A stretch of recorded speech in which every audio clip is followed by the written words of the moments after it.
দলে যোগদান করছেন রাজন্না হালদার? তৃণমূল থেকে সাসপেন্ড হয়ে এবার কোন রাজনৈতিক দল তাকে যোগদান করাবে? তিনি কি বিধানসভা নির্বাচনে প্রার্থী হবেন? হলে কোন দল থেকে প্রার্থী হবেন রাজন্না? কেন মাথায় ফেটটি? কেন এই সাজ? কেন এই পরিবর্তন? এই সাজের মধ্যে কোনো রাজনৈতিক সমীকরণের ইঙ্গিত কি রয়েছে? আজকে পুরো বিষয়টাই আলোচনা করব আপনাদের সঙ্গে। রাজন্না হালদার 21শে জুলাইয়ের মঞ্চ থেকে বেশ কয়েক বছর আগে তার জ্বালামুখী ভাষণ শুনেছিল গোটা বাংলা। বুঝে গিয়েছিল আগামী দিনের একজন লড়াকু নেত্রী হতে চলেছেন তিনি। কিন্তু গ্রাফটা এত তাড়াতাড়ি ফল ডাউন করবে কেউই বুঝতে পারেনি। সেই রাজন্না হালদারের সঙ্গে তৃণমূলের এখন 100 যোজন দূরত্ব। সাসপেন্ডেড তিনি। আর এখন এই প্রসঙ্গটা কেন উঠে আসছে?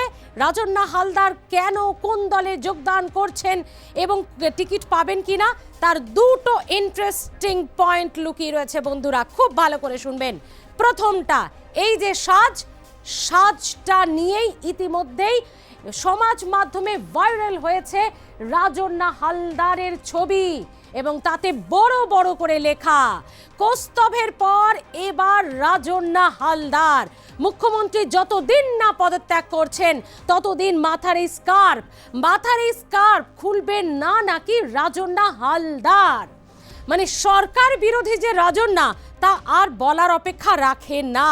কিন্তু এই কথাটির সঙ্গে কতটা যুক্তিযুক্ত তার সাজের? মমতা বন্দ্যোপাধ্যায়ের পদত্যাগের সঙ্গে কি কোনো যোগ রয়েছে রাজন্না হালদারের এই মাথায় ফেটটি বাঁধা? ইন্টারেস্টিং পয়েন্টের এখানেই শেষ নয়, কোথায় সেজেছিলেন তিনি এমন? মানে এই ফেটটি বাঁধা স্কার্ফ বাঁধা মাথায় তিনি কোথায় বসেছিলেন? প্রেস কনফারেন্সে। সেখানে কি বললেন তার আগে বলবো তার পাশে কে বসেছিলেন। ভালো করে ছবিটা দেখুন, পাশে কে বসে আছেন?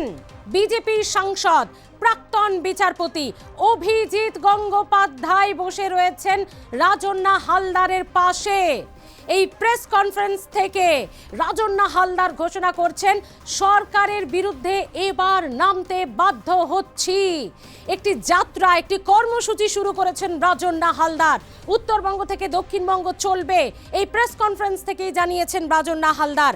ছাত্র যুব অধিকার আদায় যাত্রা, যার নাম দেওয়া হয়েছে তার 3টে মোটিভ। কি? সব কটাই সরকার বিরোধী। কর্মসংস্থান আদায়, বেকার যুবক যুবতীদের রাজ্যে চাকরি নেই কেন, তারই প্রতিবাদ করে কর্মসংস্থান, চাকরি আদায় এবং অবশ্যই বেকারত্বের বিরুদ্ধে তাদের এই যাত্রা। বেকারত্ব ঘোচাতে হবে এবং নারী সুরক্ষা, নারী শিক্ষা, নারীদের সম্মান, নারীদের সুরক্ষার জন্যই এই রাজন্না হালদারের এই উত্তরবঙ্গ থেকে দক্ষিণবঙ্গে এই যাত্রা। মানে বন্ধুরা 3টে পয়েন্টই কিন্তু রাজ্য সরকারের এগেনস্টে। মানে এই গুরুত্বপূর্ণ সেক্টর, এই চাকরি থেকে নারী সুরক্ষা, নারী সম্মান, তাতে নাকি ফেলিওর। সেটাই বোঝাতে চাইছেন রাজন্না হালদার যে সরকার যখন পারেনি তখন আমাদের মতো নাগরিকদের নামতে হচ্ছে এই ময়দানে। হ্যাঁ, তিনি এটা অবশ্যই বলেছেন এটা কোনো পলিটিক্যাল ইস্যু নয়, এটার সঙ্গে রাজনীতিকে মেশাবেন না। কিন্তু সমালোচকদের একাংশ বলছে এই যাত্রা ভোটের আগে কেন? উত্তরবঙ্গ থেকে দক্ষিণবঙ্গ 26 নির্বাচনের আগেই এই যাত্রা। নারী সুরক্ষা, এই যে কর্মসংস্থান নেই রাজ্যে, যে বেকার যুবক যুবতী বাড়ছে, এ তো বহুদিনের ইস্যু। তাহলে ভোটের আগেই কেন? আর সেটাও যদি হয় অন্য কোনো মানুষকে পাশে নিয়ে নয় কেন? এটা সমালোচকদের প্রশ্ন। যে ভিডিও ভাইরাল, যে ছবি ভাইরাল, প্রাক্তন বিচারপতি গঙ্গোপাধ্যায় বসে রয়েছেন রাজন্না হালদারের পাশে। তিনি বিজেপি সাংসদ, তমলুকের বিজেপি সাংসদ। আর প্রেস কনফারেন্স যখন করছেনই সরকার বিরোধী আন্দোলনের, পাশে বসে কে? বিজেপি সাংসদ অভিজিৎ গঙ্গোপাধ্যায়। তাহলে বন্ধুরা রাজনৈতিক সমালোচকেরা এই দুয়েই 4 করেছেন। দাঁড়ান, আপনি কি ভাবছেন বিজেপিতে চলে যাবেন রাজন্না হালদার? আরে কিছুদিন আগের ঘটনা, যেখানে প্রান্তিক এবং রাজন্নার বিজেপিতে যোগদান প্রায় হয়ে যাবে। সেই সময় বিজেপিরই কিছু নেতাকর্মী বেঁকে বসেন এবং সূত্রের খবর যে তারা নাকি চাননি রাজন্যাকে, সেই জন্যই তার বিজেপিতে যাওয়া হয়নি। যাক, সেটা আমরা বলছি না, সে তো ঘটনা কি ঘটেছে তা বিজেপি নেতারা রাজন্যাই জানবেন। কিন্তু পয়েন্ট নাম্বার সেকেন্ড এখনো বাকি রয়েছে। দুটো ইন্টারেস্টিং পয়েন্ট আপনাদের বলেছিলাম বন্ধুরা। প্রথমটা হচ্ছে প্রেস কনফারেন্সে অভিজিৎ গঙ্গোপাধ্যায়কে পাশে বসিয়ে এই তার বক্তব্য। এখানেই শেষ নয়। ইন্টারেস্টিং পয়েন্ট ওয়ানে লুকিয়ে রয়েছে আরও একটা দারুণ বিষয়। কি, রাজন্না হালদার আবার পোস্ট করে বলছেন অভিজিৎ গঙ্গোপাধ্যায় তমলুকে কিছুদিন আগে লোকসভা নির্বাচনের সময় তখনও আমি এই মানুষটার বিরুদ্ধে প্রচার করেছি। হ্যাঁ, এই মানুষটার বিরুদ্ধে প্রচার করেছিলাম তমলুকে গিয়ে, কিন্তু বুঝলাম তমলুকের মানুষ জ্ঞান, শিক্ষা, ন্যায়ের পক্ষে ভোট দিয়েছে। মানে বিজেপির সাংসদ তথা বিজেপির এই যে ন্যায়, শিক্ষা, জ্ঞান, তাদের এই ভালো ভালো দিকগুলোকে তুলে ধরার চেষ্টা করেছেন নাকি রাজন্না। এবং তিনি জিতেছেন দুর্নীতির বিরুদ্ধে। মানে অভিজিৎ গঙ্গোপাধ্যায় জিতেছেন দুর্নীতির বিরুদ্ধে, মানে তৃণমূলের বিরুদ্ধেই তো তার জয়। তার মানে তৃণমূল দুর্নীতিগ্রস্ত দল। পুরো স্পষ্ট রাজন্না হালদারের এই অধিকার যাত্রা, এই ছাত্র যুব অধিকার ন্যায় যাত্রা থেকে শুরু করে প্রেস কনফারেন্স, এই পুরোটাই কার্যত সরকার বিরোধী। এবার সরকার বিরোধী হয়ে তিনি কি বোঝাতে চাইছেন? অন্যান্য দলগুলির কাছে বার্তা, হ্যাঁ 2026 নির্বাচন সামনেই, তিনি কোন দলে জয়েন করবেন জানেন? সেখানে বলা হচ্ছে বা সেখানে সমালোচকরা মনে করছেন তার কাছে অনেকগুলো অপশন খোলা রয়েছে। জেইউপি, জনতা উন্নয়ন পার্টি, হুমায়ুন কবির তো সবাইকে আহ্বান জানিয়ে রেখেছেন যে কেউ তার সঙ্গে জোট করতে পারে, তার দলে যোগদান করতে পারে। রয়েছে সিপিএম, রয়েছে কংগ্রেস, রয়েছে আইএসএফ এবং অবশ্যই বিজেপিও রয়েছে। যেহেতু অভিজিৎ গঙ্গোপাধ্যায় এই দুটি ইস্যুতেই, প্রথমটি হলো ফেসবুকে তার ভাইরাল ছবি, মমতা বন্দ্যোপাধ্যায় যতদিন না পর্যন্ত পদত্যাগ করবেন ততদিন পর্যন্ত হেড স্কার্ফ খুলবেন না। সেকেন্ড হচ্ছে তার প্রেস কনফারেন্স এবং এই ন্যায় যাত্রা। এই দুটি গুরুত্বপূর্ণ পয়েন্টেই বোঝা যাচ্ছে রাজন্না হালদার আবারও ময়দানে। তাহলে আপনারা এতক্ষণে কি ভেবে নিচ্ছেন? যে তিনি এবার বিজেপিতে বোধহয় যোগদান করে নিলেন নাকি? দাঁড়ান, ইতিমধ্যেই তরুণ জ্যোতি তিওয়ারি বিজেপি নেতা, তিনি একটি পোস্ট করেছেন, সেখানে কোথাও রাজন্নার নাম লেখা নেই, কিন্তু ছবিটা দেখুন। অদ্ভুতভাবে এই ছবিটাকে তিনি এখন পোস্ট করেছেন এবং পোস্ট করে লিখলেন ছবিটা বেশ ভালো, পুরো জুলমি ছবি। আচ্ছা, এই জুলমি আর ওই রাজন্না হালদারের বক্তব্য, জুলমি জব জব জুলম করেগা, সেই 21শে জুলাইয়ের মঞ্চে, সেটাকেই কি রিলেট করেছেন? না, একবারও তরুণ জ্যোতি তিওয়ারি রাজন্না হালদারের নাম করেননি। কিন্তু সমালোচকেরা মনে করছেন গিরগিটির মাথায় লাল ফেটটি বাঁধা আর এই রাজন্নার মাথায় লাল ফেটটি বাঁধা, এটাকে কি বোঝাতে চেয়েছেন? মানে কোথাও কি দুটো ছবিকে এক করার চেষ্টা করেছেন তরুণ জ্যোতি তিওয়ারি? আমাদের জানা নেই, এটা আমরা বলছি না। সমালোচকদের একাংশ বলছে তরুণ জ্যোতি তিওয়ারি হয়তো রাজন্নাকেই গিরগিটির সঙ্গে তুলনা করে, মানে কখনো তিনি তৃণমূলে আবার সাসপেন্ড হয়ে, কখনো তিনি বিজেপিতে আসার চেষ্টা, কখনো বলছেন তিনি অন্য দলে যাবেন। তার মানে কোথাও গিয়ে কি এটা ইঙ্গিত? এটা সমালোচকদের একাংশ বলছে, এ বক্তব্য আমাদের নয়।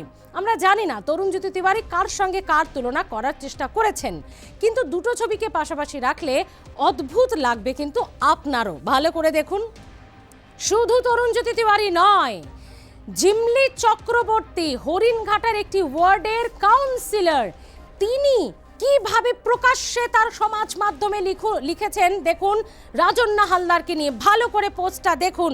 তিনি লিখছেন, এই বেঈমানগুলোকে দেখে দলের কাছে অনুরোধ সতর্ক হতে। রাজন্নাদের মতো হঠাৎ গজিয়ে ওঠা কিছু নেতা নেত্রীদের জন্য দল বিপদের মুখে পড়ে। শেষ অবধি দলকে প্রাণ দিয়ে আগলায় সেই মাটিতে থাকা কর্মীরাই।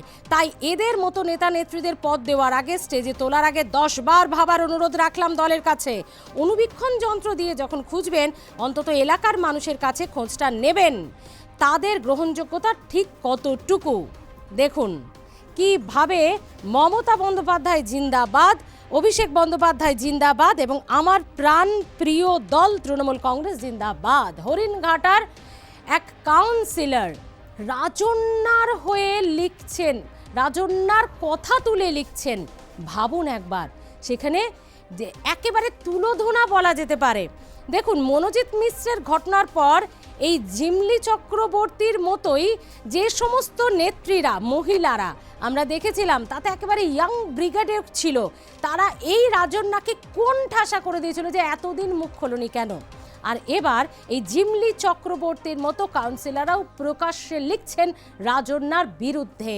হ্যাঁ, এতটা সহজ নয় জানেন তো, মানে যে কোনো দলে চলে যাবে আর সেই দলে তার জায়গা হয়ে যাবে, এই নেতা নেত্রীরা বুঝিয়ে দিচ্ছেন যে সব জায়গাটা এতটা সহজ নয়। আবার এটাও ঠিক, পশ্চিমবঙ্গের রাজনীতি বুঝিয়েছে দল বদলটা কতটা ফায়দামন্দ, দল বদলটা কতটা সহজ। যে কোনো দলের টিকিটে লড়ে অন্য দলে চলে যাচ্ছেন সাংসদ বিধায়ক থেকে শুরু করে নেতা নেত্রীরা, তাতে কোনো প্রভাব পড়ছে না। এটাই তো পশ্চিমবঙ্গের ট্রেন্ড হয়ে গেছে।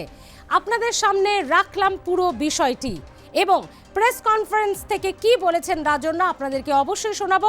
তবে তার আগে মাথার ওই ফেটটি বাঁধা, হ্যাঁ, মাথার ওই ফেটটি নিয়ে কিন্তু রাজন্যা বলেছেন না, এর সঙ্গে মমতা বন্দ্যোপাধ্যায়ের পদত্যাগ করা না করার কোনো যোগাযোগ নেই। এটি একেবারেই আমার ভালো লাগার থেকেই আমার সাজে পরিবর্তন। তার সঙ্গে কৌস্তব বাগচির ওই যে মাথা ন্যাড়া হওয়া বা প্রতিজ্ঞা করা, মমতা বন্দ্যোপাধ্যায়ের পদত্যাগের সঙ্গে আমার মাথার ফেটটির প্রতিজ্ঞা করা বা সেই বিষয়টাকে সামনে রাখা, এটা আমি বলিনি, কোনোভাবে সমাজ মাধ্যমে কেউ বা কারা ভাইরাল করেছে আমার জানা নেই। এটার সঙ্গে মমতা বন্দ্যোপাধ্যায়ের পদত্যাগের কোনো যোগাযোগ নেই, আমি এমন কোনো প্রতিজ্ঞা করিনি, জানিয়ে দিয়েছেন রাজন্যা হালদার। আমি দীর্ঘদিন তৃণমূল কংগ্রেসের সঙ্গে যুক্ত ছিলাম এবং আজকে হঠাৎ এই আন্দোলন, এই যাত্রা, এটা তো অবশ্যই সরকার বিরোধী। তো আজকে সরকার বিরোধী পদক্ষেপ নিতে কেন বাধ্য হচ্ছি বা কেন নিচ্ছি, এই প্রশ্নটা আসবে।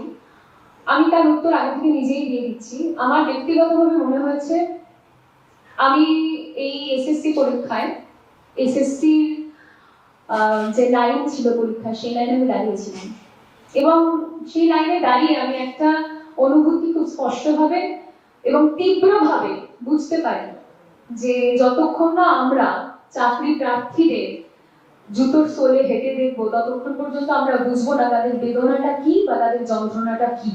অভয়া দিদির বাবা মা এখানে উপস্থিত রয়েছেন, তাদের যন্ত্রণাটাও কি সেটা আমরা ততক্ষণ পর্যন্ত বুঝতে পারবো না যতক্ষণ না আমাদের বাড়ি থেকে, আমাদের পরিবার থেকে এরকম কোনো ঘটনা ঘটছে।